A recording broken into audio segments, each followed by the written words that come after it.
জাদুটোনা নষ্টের সহজ একটা উপলব্ধি এবং সহজ একটা উপায় আমি আপনাদেরকে বলে দিচ্ছি, যেটা পরীক্ষিত, খুবই পরীক্ষিত।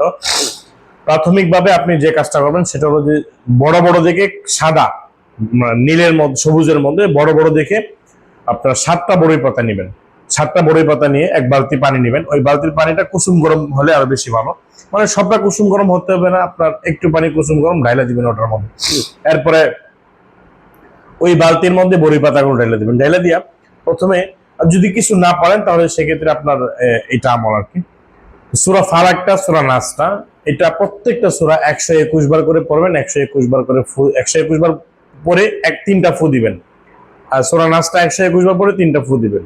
এরপরে আবার একসাথে, মাঝখানে বিসমিল্লাহ বলা যাবে না, সূরা ফালাক নাস একসাথে, আবার 3টা ফু, আবার একসাথে, এভাবে 3বার করবেন। ইনশাআল্লাহ আপনার সমস্ত ধরনের জাদু থেকে আপনি বাঁচবেন ইনশাআল্লাহ।